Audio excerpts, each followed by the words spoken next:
The Israeli military says one of its soldiers has died fighting in Lebanon after launching ground operations there this week.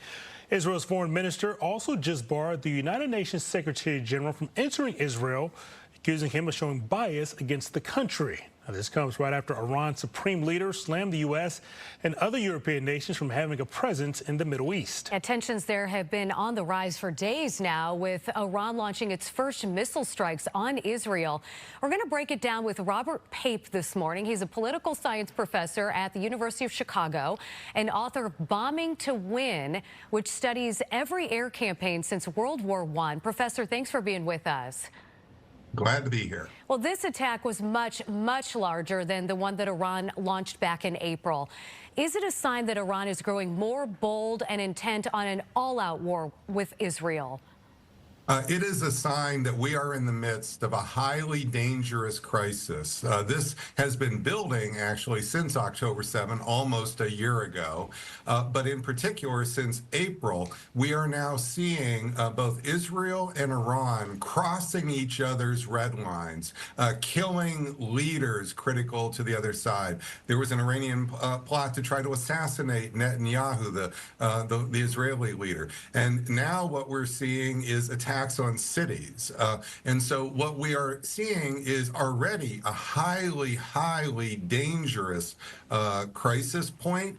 And as you could see in the debate last night, it has the potential to get worse.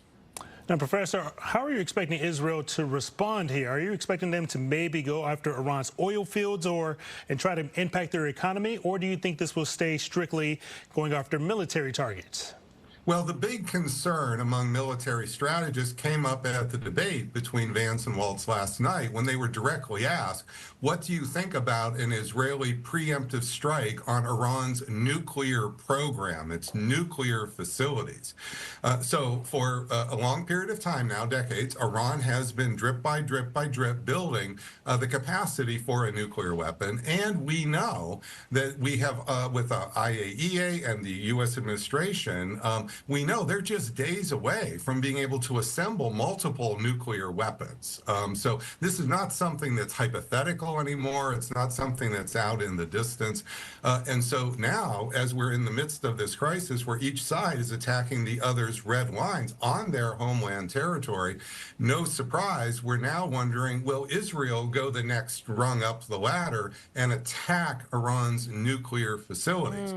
That then could end up putting a counter reaction here, because the truth is we don't know where all that material is. It's highly unlikely Israel is going to wipe it all out on one fell swoop. And the truth is none of us will know if that attack happens until it happens, and none of us will know what the consequences are. We now know, though, it's highly dangerous point at this crisis. You know more about the history of U.S. foreign policy, certainly, than I do. And it's a precarious situation, as you already laid out. But on top of that, we have members of our Indiana National Guard who have been deployed to the Middle East just in case the U.S. needs to get involved in this situation. Based on the history, how likely do you think it is that the U.S. military will get involved at this point?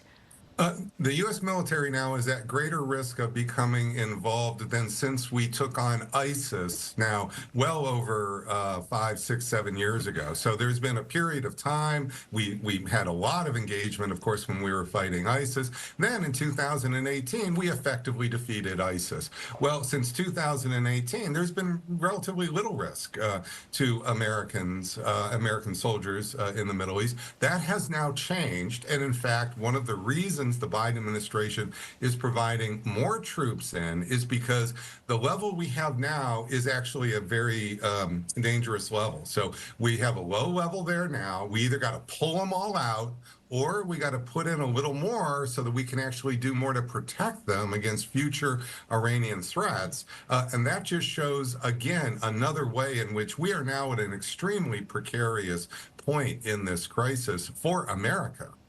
Professor, thanks so much for your time this morning on some of those rising tensions that are continuing in the Middle East. Thank you for being here. Absolutely.